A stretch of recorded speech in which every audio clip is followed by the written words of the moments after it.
مشفق اساتذہ اکرام اور دور دراز سے تشریف لائے ہوئے مہمانان گرامی اور میرے ساتھیوں، آج میں آپ حضرات کے سامنے اسلام پر ہونے والے سیاسی ظلم و ستم اور دین اسلام کو داغدار اور مسلمانوں کے حقوق، ان کے وجود کو دھیرے دھیرے ختم کرنے کی انہوں کوشش اور سازش کے موضوع پر کچھ عرض کرنا چاہتا ہوں۔ وہ ہندوستان جس کی حریت کے باغ کو مسلمانوں نے اپنے خون جگر سے سینچا تھا، وہ ہندوستان جس کی آزادی کے خاطر بے آشنائے ساحل میں کود پڑے تھے اور موجوں سے کھیلتے ہوئے منجھار تک جا پہنچے تھے، بے پناہ قربانیوں کے ذریعے اس کو پروان چڑھایا تھا۔ آج اسی ہندوستان میں مسلمانوں کو طرح طرح کی اذیتیں اور تکلیفیں پہنچائی جا رہی ہے اور مسلمانوں کے قلوب سے اسلام کی محبت کو دھیرے دھیرے ختم کرنے کی نہایت ہی گھناؤنی اور ناکام سازش سے ہو رہی ہے۔ وندے ماترم کہنے اور گانے پر مجبور کیا جاتا ہے تو کبھی گھر واپسی کے نام پر جے شری رام کہنے پر مجبور کیا جاتا ہے۔ ذرا ان بھیڑیا کی جماعت سے پوچھو، کیا رام جی کا یہی چرتر تھا؟ کیا ہندو دھرم کے مذہبی کتابوں میں یہی سکھایا گیا تھا؟ ہرگز نہیں۔ یہ لوگ نہ صرف مسلمانوں کے دشمن ہیں بلکہ ہندو دھرم کو دنیا بھر میں بدنام کرنے کے لیے ان سب نے بڑا ہی رول ادا کیا ہے۔ اور کسی مذہب کی ہرگز تعلیم نہیں ہو سکتی کہ مال جانوروں کی جان کی قیمت حفاظت کے نام پر انسان کو مار دیا جائے۔ کہ ہندو دھرم میں جانوروں کی جان کی قیمت انسانوں کی جان سے زیادہ ہو گئی؟ ہرگز نہیں۔ دراصل یہ بھی ہندو دھرم کو بدنام کرنے کے لیے، ہندو مسلم کے درمیان نفرت کی بیچ بونے کے لیے فاشزم سوچ رکھنے والوں کی گندی کوشش ہے۔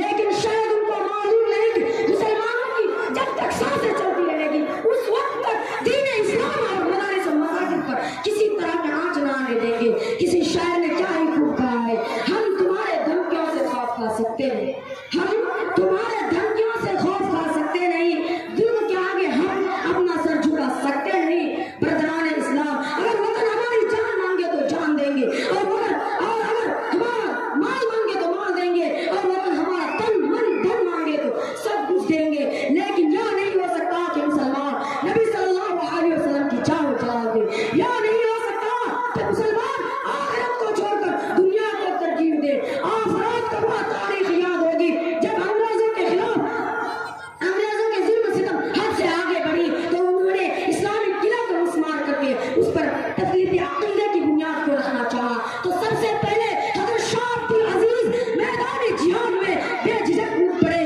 اور انگریزوں کے خلاف محاذ جنگ قائم کیا اور اس بات کا تحیہ کر لیا تھا کہ غلامی کے زنجیر کے ٹکڑے ٹکڑے کر کے ہی دم لیں گے، جس کے نتیجے میں مسلمانوں کو مسائل و مشکلات کی کن کن مراحل و دشوار گزر گھاٹیوں اور وادیوں سے گزرنا پڑا۔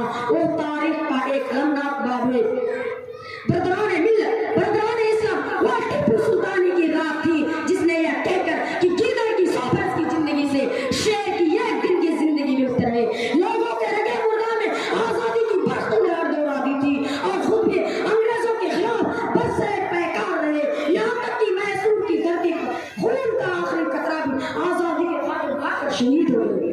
ملت اسلامیہ کے خوشیور نوجوانوں، اپنی غفلت کی چادر چاک کر کے اپنے ہوش کی گرہ پہن لو، اپنے اندر انقلاب پیدا کرو، اپنی تقدیر کو سنوارو۔ قوموں کی تقدیر خود بنائی جاتی ہے۔ رب کریم نے ارشاد فرمایا، ان اللہ لا یغیر ما بقوم حتی یغیروا ما بانفسہم۔ یہ ایک ٹھوس حقیقت ہے۔ شعر کہتا ہے، اللہ نے آج تک اس قوم کی حالت نہیں بدلی، اللہ نے آج تک اس قوم کی حالت نہیں بدلی، نہ وہ جس کو خیال